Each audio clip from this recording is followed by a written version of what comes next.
Some of you know that Hansi, Chris, and Florian, they are from the beginning on from DLD, our good band. It's the DLD band, and you played the first time at, I think, 2006, when you started DLD. 2006. Some of you haven't been born then, I guess. So, my dear friends, welcome. Welcome, and good morning. This is a new DLD place. How do you like it?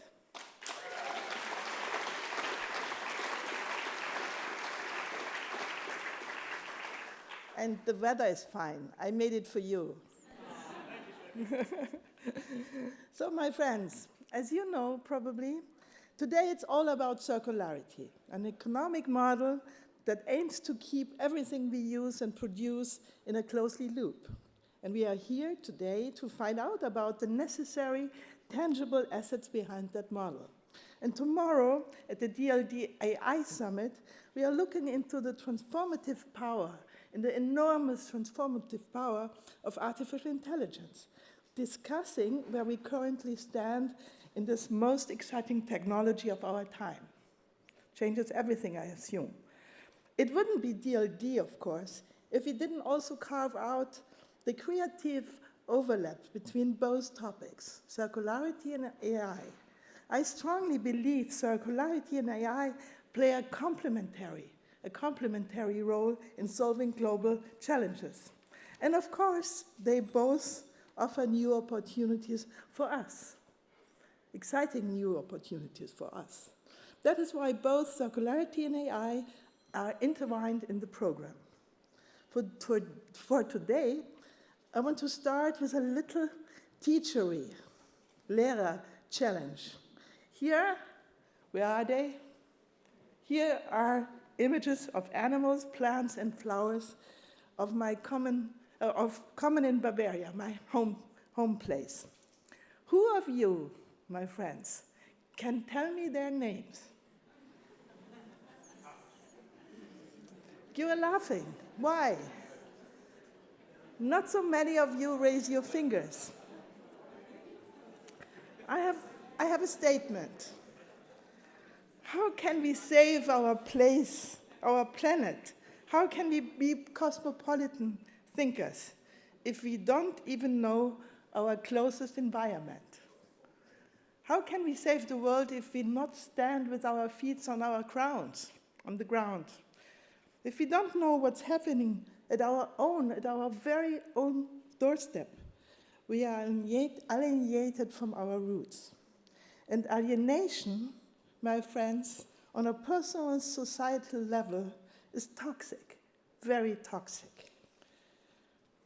Very, very toxic. In my view, the only recipe against alienation is to get knowledgeable. Find out, so I really encourage you, find out about your local neighborhood. Learn about what's close to you. Dare to know and leave your self-inflicted Unmündigkeit, as Kant said, in the sense of Immanuel Kant. Only then you can dive into bigger questions. So what are we diving today? It's the vision of a circular economy. The topic has certainly gained momentum since 2021, when we hosted our first DLD Circular Conference with our founding partner, BMW. Together, we already spearheaded then the interdisciplinary dialogue about circularity 2 years ago. Since then, as some of you know, new laws in supply chain transparency, recycling, or plastic production have been pushed forward. And of course, consumers demand more sustainable and environmentally friendly products. Do you agree with me? Yes. Good. Consumers demand more sustainable and environmentally friendly products. And also, more and more businesses are onboarding circular practices that open new revenue streams and business models. As we all know, at the end, it's always about business. Don't you think so, Martin Weiss, CEO of our media company? Don't you think so? It's always about the business's upsides and the revenue. That's what keeps an economy going. So what if your economic system could be running in a closed, sometimes I'm very nervous to speak with you, it's, so what if your economic system could be running in a closed circuit, just like in nature and the circle of life, where everything has an infinite use and a meaning? Maybe it sounds a bit spiritual, but it's about actual business impact. Maybe it sounds a little bit spiritual, maybe esoteric, the cycle of life, the cycle of businesses. But it's about actual business impact. Learn about it. How does circularity change the way businesses run? Which unique ideas can be drawn from that vision? And how can we best put it all into practice? To find some answers, only some. We have not all solutions. Some answers, and gain perspectives to these questions, we have invited role models from incumbent and newly founded companies, from non-profit organizations, think tanks, universities, and VC funds. In today's agendas, they will share their insights, their best practices, ideas, and visions with us of how to become more sustainable and more circular. You will find out about the importance of recycling. How can it be a lever for technological sovereignty? And how can it drive change in industries like fashion, for example, product design, and recycling connected? And how can advances in robotics and generative AI make recycling better and more efficient? Regenerative agriculture will be a topic to discuss, as well as biodiversity and how technology can be a tool to protect natural environments, to protect, not product, protect natural environments.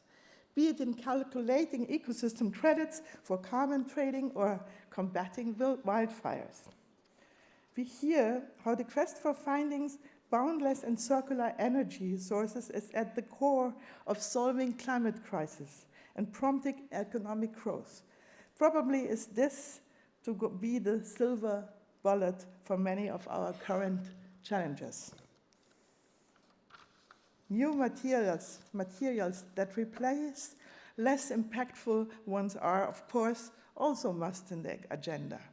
And last but not least, we hear from business leaders how they are rewiring in their industries for the green transformation and about the power of storytelling when it comes to engage everyone in pushing this transformation forward together. Sometimes I think it's all about storytelling, isn't it? We have to tell better stories, more optimistic stories. So I invite you, as always, to use DLD as a platform to ask questions, to connect and learn, challenge us, challenge your neighbor. Don't let alienation take over. Get into the topics and, more importantly, into action. Now, let's start the day. Next to the program here at the auditorium, we have a breakout room at the Karolinensaal upstairs, fitted by Steelcase, another great partner of us. Make sure you check it out. The location idea brings me back to our beautiful place where we're here, the America House. The place holds very dear memories to me. My mother was working here in the 60s, so I did my homework in this house. Isn't it nice? Der Dieb kehrt immer zurück an den Platz.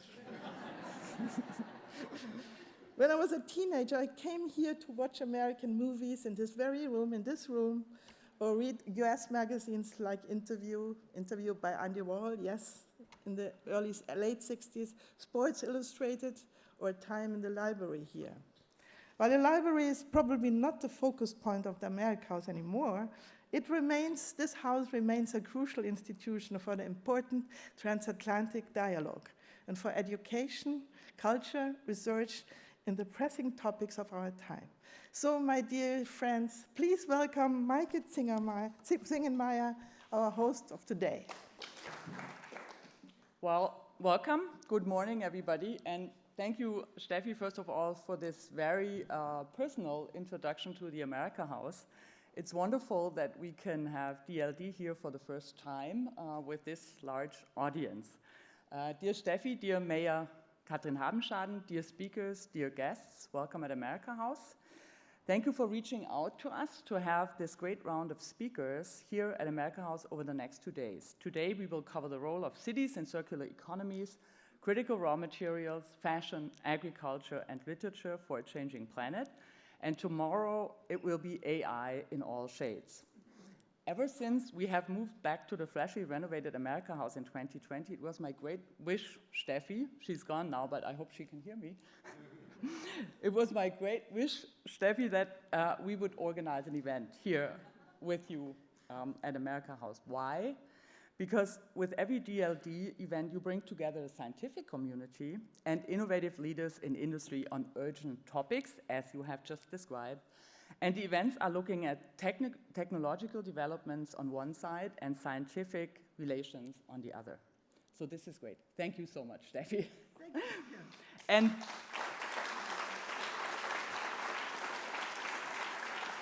it's also wonderful to hear that some of our important VIP participants today also have very personal relations to the America House. I just heard that Martin Weiss, the Bulla CEO, who's here today, came here in the 1980s to get some information about New Mexico, because obviously at that time New Mexico was kind of a vast place somewhere with no ways of getting information besides here at the America House. And Martin Weiss actually came here to get information material at the library. So when you go up to our events on Karolinensaal, take a look at the former library. We still have the Bibliothek sign up there. That's the place where Martin Weiss studied the material, all the flyers, all the information that we had to be informed and prepared for New Mexico. And it obviously was very successful because you became part of the Transatlantic community, just as you, Steffi. And I can just imagine when we were sitting outside in the beer garden later on that everybody thinking about Steffi Czerny as a young girl running around in the America House garden. I was a hippie then. Chasing, so you were probably not running around, but sitting there, very relaxed. But when you go outside, and this is my plant part in this paper. When you go outside, take a look at the trees, because a lot of our trees outside are actually Naturdenkmäler, because they are so very old. So they probably looked exactly the same when you were out there, Steffi, as they do today. So take a look at the environment outside as well, and take a look at the Bibliothek. And I also heard, which is wonderful, that our mayor, Katrin Habenschaden, has or is part of the Transatlantic community because she has American relatives. So it's really great to hear how strong and how vivid this Transatlantic community is. Because it is our special focus here at America House to bring transatlantic partners together for future cooperation and communicating complicated matters to a broader audience. Current challenges in AI application and regulation and sustainable developments in a more circular economy are some of the pressing themes on this agenda. And Steffi also asked me to tell you a little bit about what you see outside, because one of our many foci is not only exchange, it is still very important today, but also to reach out to a broader audience with themes transatlantic, and our exhibition at the moment is focusing on comics and newspaper cartoons, and that's a very important visual culture in the US, and those of you who are Americans might know the Yellow Kid, one of the first icons of these newspaper comics. But newspaper comics were also a very strong mean to reach out to immigrant communities with visual stories. So it's also about storytelling, and you will find some information on early storytelling in the newspapers on our walls. Storytelling in the sense that the US by that time was an immigrant country, and a lot of the people that came could not really read and not understand English. So they were looking at the visuals, at the comic cartoon histories and stories, and get a lot of information about the US. So take a look at these visual outside as well. Let me just mention 2 more examples of how we try to tackle the challenge of knowledge transfer with our own programs here at America House. The first one is an app that was created by students in one of our hackathons to track our Munich garbage in a recycling process to all the places where the leftover finally went. The development of the app was financed by a corporate sponsor, and it can be used to make recycling more transparent. So we reach out a lot to student groups and have hackathons and simulation games and things like that. And the second example is our Munich Security Conference Youth Hub every February, organized with the Munich Security Conference and other partners on security policies. Last February, we discussed data security with David Van Wiel, NATO's Assistant Secretary General for Emerging Security Challenges, with Kimber Walden, US National Cyber Director, and Regine Greenberger, German Foreign Affairs Cyber Director. So we try to also cover these very important security policies in a transatlantic perspective. But now I'm very much looking forward to the fascinating talks and meetings during the next days on circular economy and on AI. And I wish us all intense conversations and a broad knowledge transfer from stage to the audience and back, a circular knowledge transfer, so to say. Thank you.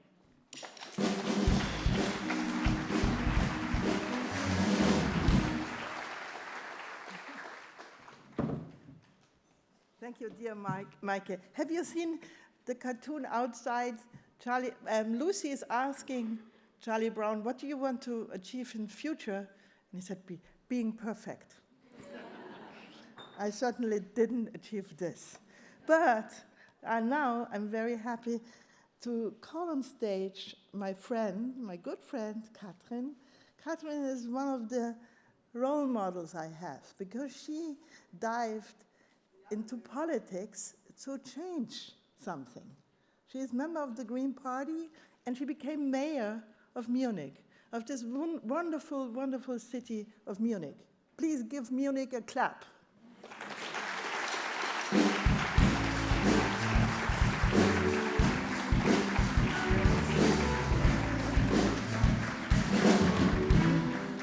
Munich and Katrin. Here you are. Thank you.